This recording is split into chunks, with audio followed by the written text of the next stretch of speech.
the 14th of December. Santa here, bringing you business insights. It's a very exciting webinar series hosted weekly on Mondays at midday by a panel of industry thought leaders for business owners who simply want to be in the know about the latest and most significant news and initiatives in the Australian business landscape that impact how they do business. Our panel of advisors aim to inform, educate and provide strategic insights to the changes in the economic, legislative and financial landscape that affect small business. We aim to guide our viewers to navigate business challenges through COVID-19 and beyond. Now, let's meet our panel of industry thought leaders. First up, we've got Lisa Garrido from Enigma HR. Merry Christmas, everybody. We're excited for the last episode of the year. I'm so glad to be here, finally. Thanks, Lisa. Second, we've got Mr. Sam Garashi from MoneyClick Private Wealth. Thank you for having me on board, and Merry Christmas, everybody. And also, we've got the numbers man. We've got Ian McLaughlin from Imperium Accounting and Tax. Thanks, Adam. Glad to be here. Merry Christmas, viewers, and a Happy New Year. I think everyone's pleased to see the back of 2020 and bring on 2021. And I'm Adam Lyle from Biz Doctor, and we're glad that we can provide this to you today. Bernard's away with a very important family engagement. Just before we do start, I just want to make sure that our viewers are aware that the advice and the insights and the information given on this forum is designed for general information only. It's not designed for your personal use and doesn't pertain to your personal individual circumstances. If you need that sort of advice, please, by all means, reach out to everyone that's on the panel today, and I'm sure we'll help you out. Now, let's go for the little dynamo. Lisa Garrido, you're up first. Woohoo! Okay, guys, thanks, Adam. All right, so today, I really want to talk about end of year celebrations. It's very apt, and of course, the COVID-19 risks that go with the end of year celebrations. I don't want to be a bummer, but I thought, as our last episode, I may as well talk about the work-sponsored end of year events. And obviously, as employers, there are legal obligations to provide safe and healthy work environments for all employees, in particular with the subsidized year-end events is extremely crucial. So as we all know, staff are unusually high-spirited at these end-of-year celebrations and often drinking alcoholic beverages or creating a number of legal risks for us employers, for employers in general, including in the past record and statistics involve sexual harassment cases, discrimination cases, bullying and violence, and of course, work cover claims. Now, therefore, in the lead up to any work-related events, employers should be reminded of their obligations to their staff and advising their staff of the appropriate behaviors and those dealing in standards of conduct, consumption for alcohol or alcohol in the workplace, discrimination, harassment and bullying, and more importantly, the policies on COVID-19. To further that, management should actually be designated to supervise in these year-end functions. Did you know that? Yes, you do need to supervise your teams and more importantly, lead by example. So this year, particularly because of the COVID-19 risks, you need to make sure that you are aware that you may be liable if your employee contracts COVID-19 as a result of your year-end event. So apart from just work cover claims, there could be some other issues surrounding claims if an employee gets COVID-19. So you should make sure that you're aware of the COVID-19 restrictions that apply to the location of the venue that you've booked in, or document and ensure that reasonable precautions are made to avoid COVID-19 restrictions. So document the attendance of your employees in these events if it's outside of your workplace, and make sure that you send information out about the COVID-19 restrictions as a reminder. So you are seen as an employer to be constantly on top of these restrictions. So obviously for national employers, there are different state regulations or restrictions. So make sure you check the venues restrictions as well as the government websites that impact the restrictions on venues. If these restrictions are for an indoor or outdoor venue, maybe it is more appropriate that you look at an outdoor event, because as we know, there are less opportunities for transmission in an outdoor event. Or more importantly, probably look at ensuring that you invite primarily just your employees in the workplace rather than suppliers and customers.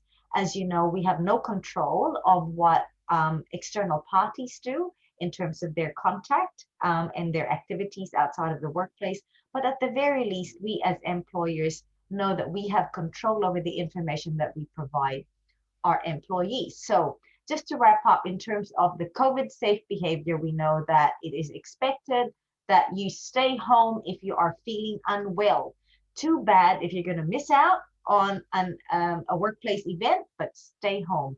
Further considerations also would be things like the physical distancing that you know about, wearing masks if required, monitoring intoxication of your attendees, and of course, good hygiene.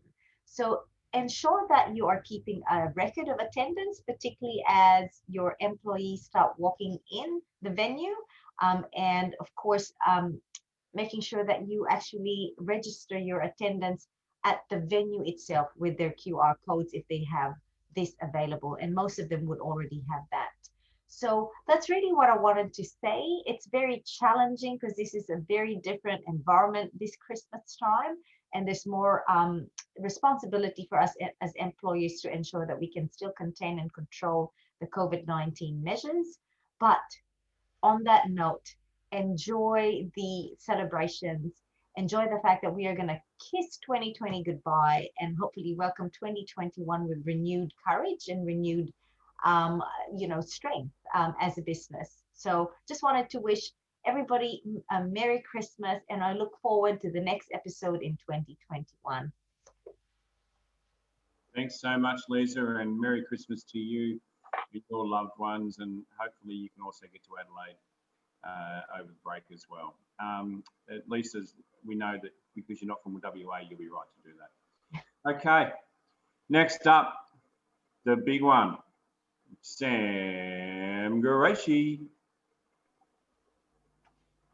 Okay, thank you very much, Ian, and thanks for that update from you, Lisa. So I'll cover off on interest rate and then the markets, and I thought I'll take the theme of what's happened throughout the year as a way for me to cover off what's been going on.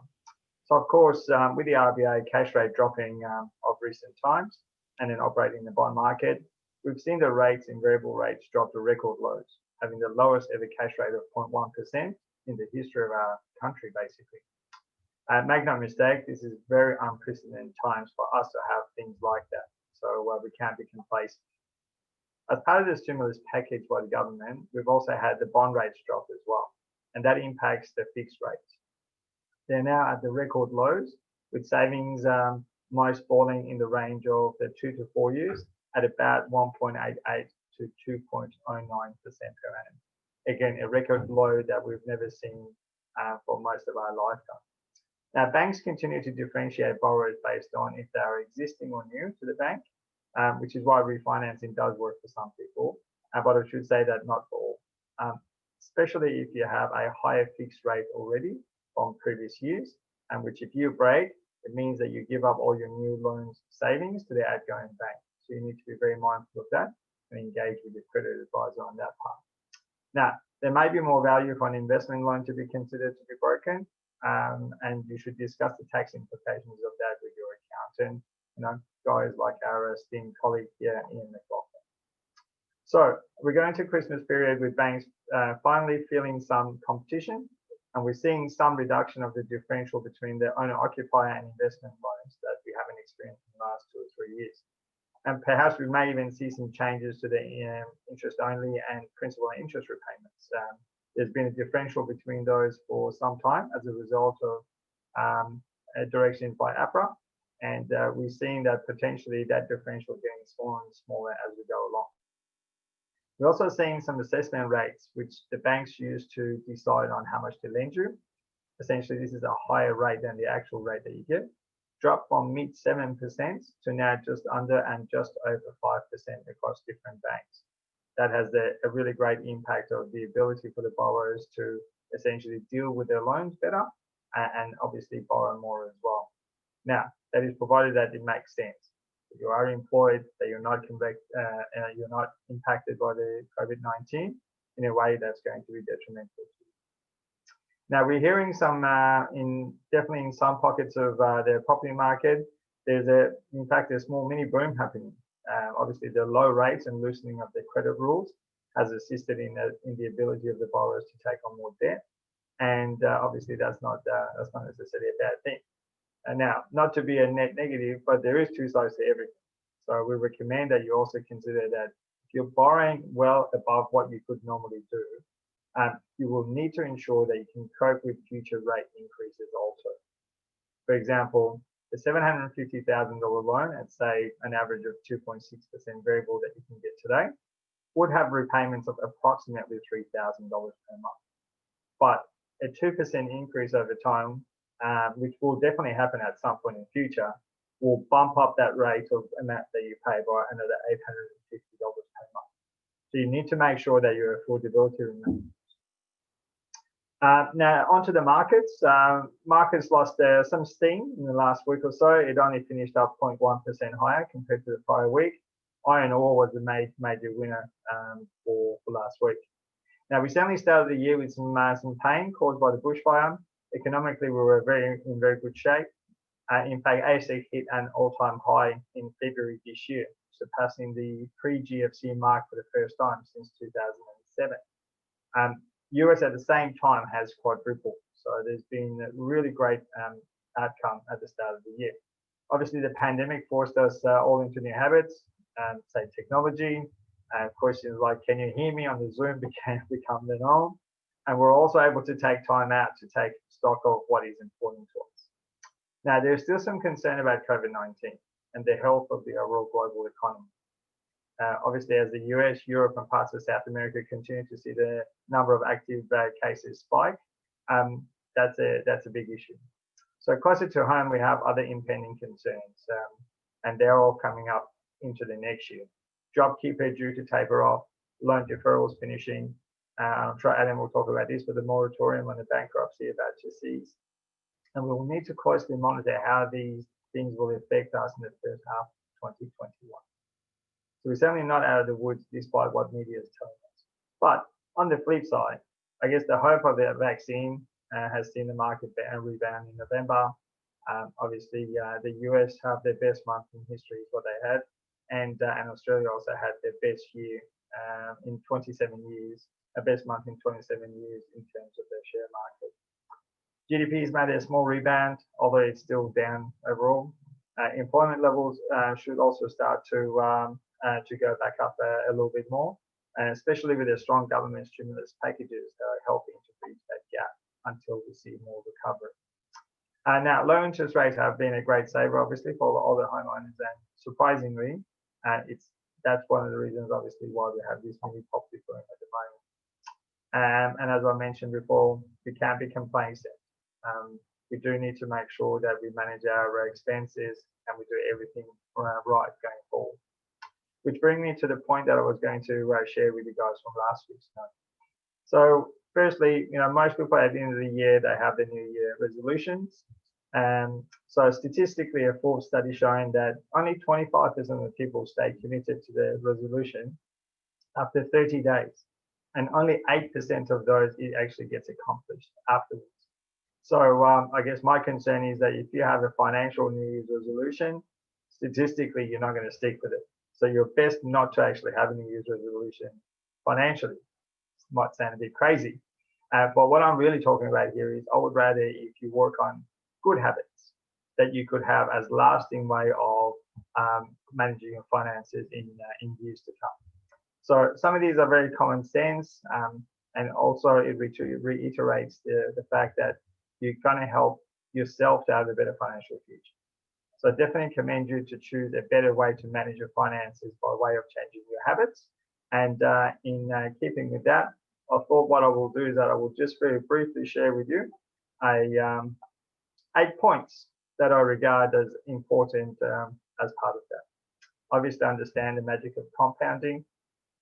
I really love for you to think about the way that you go about your finances. Most people earn, spend, then save. You need to change that. You need to earn, save, and then spend at least 10%. Make sure that you only use credit cards for the convenience of it. Right? Don't hold a credit card debt as you go along. Definitely don't change your car if you don't have to. You know, car is a great way for you to lose your money over time. Now, obviously, if you had a loan, your repayments would have come down because of the reduction in the interest rates. I encourage you to keep your repayments up to what they were before. That means that you're going to pay off your loan quicker. Of course, a lot of people go on holidays. Obviously, we have some pent-up demand there, but be very mindful. Only go on holidays based on saving the money first and then go. This means that when you come back, you don't have a debt over your head because of the holiday you had. Now, of course, invest for the future, whether it's inside super or outside super, and teach your children the same as well. And last but not least, there's the markets are hot somewhat. You should only have high risk investments if you're willing to lose the money, all of it in fact. And that wraps up my cover off for this year. Merry Christmas, everybody. I look forward to sharing with you some great updates in the new year. Thanks, Sam. That's fantastic information. And what a great bunch of tips. Sam's top 8 for the end of the year. Well done. Ian McLaughlin, the numbers guru. Over to you. Thanks, Adam, and thanks very much, Sam and Lisa, for all your work this year, and yours as well, Adam. It's been absolutely fantastic. What I wanted to do today was just a number of tips and updates. So the first one is regarding JobMaker. So employers wanting to access the JobMaker hiring credits can now register for this scheme via the Australian Taxation Office. So you can do that through your accountant, and they can do it through the Australian Taxation Office portal. So this was the scheme that was announced in the October budget that was passed in Parliament in November. And the scheme involves wage subsidies for businesses that increase their headcount by hiring young workers. So businesses will be able to start claiming JobMaker hiring credits in February, but they first need to register via the ATO website. So the ATO has said in a statement this week that registering early means the hiring credits will be paid promptly from when the first quarterly claim period opens in February 2021. So the next update is with JobKeeper. So today, being the 14th of December, is the last day to claim or to lodge those declarations to claim for November to be paid in December. And also just a reminder that the ATO will extend this in the January month. So it's not going to close off those declarations by the 14th of January. They're going to keep them open until the end of January to claim for the December payments. Just also another interesting update that was coming across this morning is that there's been a Treasury Laws Amendment Bill, number 5, introduced into Parliament late on Thursday. So basically, this bill amends income tax law to make certain grant payments received by eligible businesses non-assessable, non-exempt from income tax. So basically, the grant must have been first publicly announced on or after the 13th of September 2020 by the relevant state, territory, or authority, and must be directed at supporting businesses subject to certain restrictions due to coronavirus. So you might remember that in New South Wales, as an example, there were grants of $10,000 that were announced, and businesses received these if they could demonstrate that they were eligible. Those grants were taxable. And I remember at the time thinking that, that probably wasn't the right course of action, but now those ones still remain taxable because they were obviously announced before this date, being the 13th of September, but any grants announced on or after the 13th of September 2020 will now be tax-free. So just some other tips that I want to put out there over the Christmas period to try and keep on top of cash flow. So the first one is to keep on top of invoicing.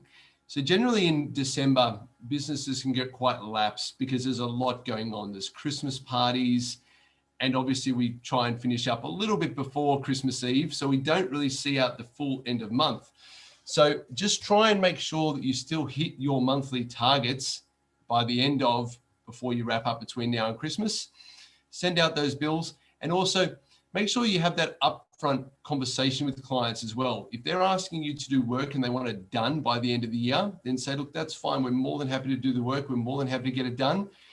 But do you mind just paying the invoice? If I send it to you, do you mind paying it within the terms that we agree upon? Because if you send out an invoice on the 31st of December and you've got 14-day terms, a lot of businesses do remain closed. So they may not pay that invoice till the end of January. And then really work that you've done in December might take you 6 to 8 weeks to get paid for. So it's just all about setting those clear expectations with your customers. And the last one would be just to avoid any unnecessary spending. So I typically see that a lot of businesses don't provision for a lot of these extra expenses that do come about in the Christmas period. So really just as soon as these come to light, just make sure that they are necessary for your business, because we don't want to get to a point in January, February, especially if clients aren't paying invoices, that we're going to be short on cash flow. And as Sam mentioned earlier, with JobKeeper coming to a close at the end of March, this might leave businesses in a bit of a tough spot. So that's it from me. Thanks very much, viewers, for joining us throughout this year, and we look forward to joining you again in 2021. Thanks, Ian, and it's really good advice, particularly for the end of the year. All right, 2020, Santa's got some news. Have you all been good boys and good girls? Let's have a look. If you've got through to this point, you're going pretty well. I think you've actually managed to save yourself, and you probably deserve it of some presents. And stay tuned, because Santa's got a beautiful gift today. Let's look at what happened in 2020. Before March, the Australian economy was already on its knees. We had, for the first time though, the Australian Stock Exchange had reached an all-time high. If you remember, way back in in February, it peaked out. Now, the funny irony thing about that was that the economy was already technically in recession. And the Prime Minister and the Treasurer, for the first time in 12 years, walked into the RBA holding hands saying, please, please change your monetary policy, help us out here. It was an admission that the economy was not great. Voila! All of a sudden, a COVID crisis hits, and look, we can blame something. We can blame COVID, and we can have all this fiscal stimulus coming out of the woodwork. Does everyone remember how much the GFC fiscal stimulus package was? $51 billion. That's it. That seems like pocket change compared to the $800 billion that's been put on the table. And rumours are circulating now that the Treasurer this week in his financial and economic update is going to announce that the actual cost of the COVID crisis is in the order of $1.2 trillion. So I'm just going to say those numbers again. The GFC, the entire cost, fiscal cost for GFC was $51 billion. Rumours have it, COVID in less than a year is going to cost us $1.2 trillion. Now, I hate to be the bearer of bad news and being Captain Grinch, but at some point we're all going to have to pay for that. You don't get, there's 800,000 businesses that have received JobKeeper payments this year, 800,000, which is fantastic. And it's $8.7 billion that has been distributed. That was as at May. I reckon it's at least, triple that by now. But you don't get that money for nothing. So as the economy starts to regather and build momentum, we have to expect governments to increase taxes, because we don't have anywhere else to go from a monetary policy point of view. You can't go into negative interest rates. It doesn't work. So we're going to have to ride the wave, build the confidence, build the economy, and start increasing taxes. And we're going to have to pay back this $1 trillion worth of debt. Otherwise, You know, Ian's daughter's daughter is going to be paying back this debt in however many years it's going to be. How do we prevent that? How do we make sure that our businesses are ready for 2021? And can I just share something with you? A beautiful, beautiful woman called Danica Lani this morning said to me in a response to a blog that I sent this morning. She said, Adam, I am not treating the change of the end of the calendar year like anything new. I'm starting now to make sure my business is okay throughout the next period. It doesn't mean anything to me. I think that's a great attitude to have, because if you think that just by the ticking over of the new calendar year, the world's going to be a better place, I think you need to, you know, have another sniff of the stuff that's underneath the Christmas tree. It's just not going to work.